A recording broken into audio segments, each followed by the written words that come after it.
అన్నమయ్య జిల్లా మదనపల్లిలో కనిపించకుండా పోయిన 7 ఏళ్ల బాలిక దారుణంగా హత్యకు గురైంది. తల్లిదండ్రులు, పోలీసులు 3 రోజులుగా గాలిస్తూ ఉండగా పొరిగింట్లోనే మృతదేహంగా కనిపించింది. బాలికను చంపి డ్రమ్ములో దాచాడు పొరిగింటి యువకుడు. బాలికకు మాయమాటలు చెప్పి చాక్లెట్ ఆశ చూపించి ఇంట్లోకి తీసుకెళ్లినట్లు అనుమానిస్తున్నారు.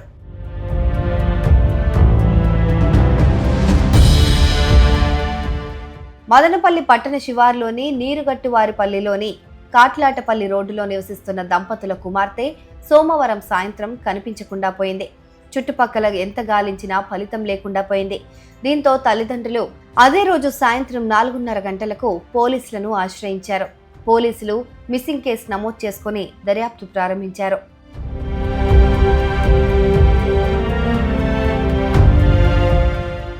సీసీటీవీ ఫుటేజ్లను పరిశీలించి ఇంటి పక్కనే నివసించే కులవర్ధన్ అనే యువకుడు బాలికను తీసుకెళ్లినట్లుగా గుర్తించారు.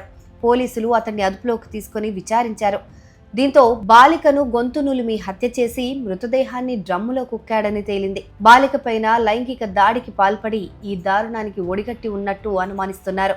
నిందితుడు ఒక సైకోలాగా ప్రవర్తిస్తాడని, గతంలోనూ 2 మహిళలతో అసభ్యంగా ప్రవర్తించాడని స్థానికులు చెబుతున్నారు.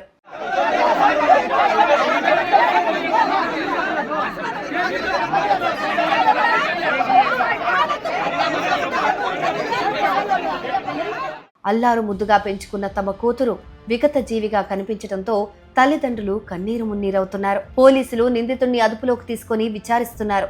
ఘటనా స్థలం నుంచి ఆధారాలను సేకరించి బాలిక మృతదేహాన్ని పోస్టుమార్టం నిమిత్తం ప్రభుత్వ ఆసుపత్రికి తరలించారు. చిన్నారి మరణ వార్తతో ఆ ప్రాంతంలో విషాద వాతావరణం నెలకొంది. పూర్తి వివరాలు పోలీసుల విచారణలో వెలుగులోకి రానున్నాయి. జిల్లా ఎస్పీ ధీరజ్, డీఎస్పీ మహేంద్ర ఆదేశాల మేరకు సిఐ మహమ్మద్ రఫీ ఈ కేసును సీరియస్ గా పరిగణించి విచారిస్తున్నారు.